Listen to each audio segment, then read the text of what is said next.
আমি হাটে গিয়েছি, গরুর লাথিও খেয়েছি।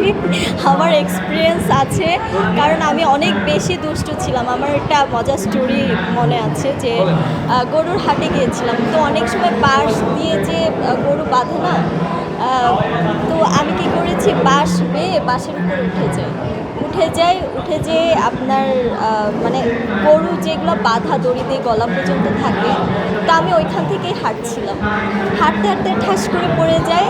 তারপর তো একটা গরু এসে আমাকে জাস্ট লাথি দিল। আর শুকনা পাতলা মানুষ ছিলাম, উড়ে যে মানে 10-12 হাত যেয়ে উড়ে পড়েছি। মানে এটা খুব মজার একটা কাহিনী আর খুব হরিবল একটা স্টোরি। কোরবানি ঘিরে অনেকে আসলে যখন আমি বাড়িতে যাই তখন আব্বুর সাথে একটু আমাদের মোংলাপোর্টে কোথায় গরুর হাট আছে, তো আমি যাই, কারণ প্রত্যেকবার কোরবানির ঈদে আমি আমার আব্বুর জন্য একটা মানে ছাগল কোরবানি দিই। আব্বু তো গরু দেয়, আর আমি আমার আব্বুর জন্য একটা ছাগল কোরবানি দিই। তো সেই ব্যাপারটা অনেক এনজয় করি। আবার কখনো এই ব্যাপারটা মিস যায় না, এবং আমার আব্বু অনেক বেশি হ্যাপি হয়। তিনি যতটা গরু কিনে যতটা না হ্যাপি হয়, আমার ছাগল কেনা দেখে আরও বেশি হ্যাপি হয়।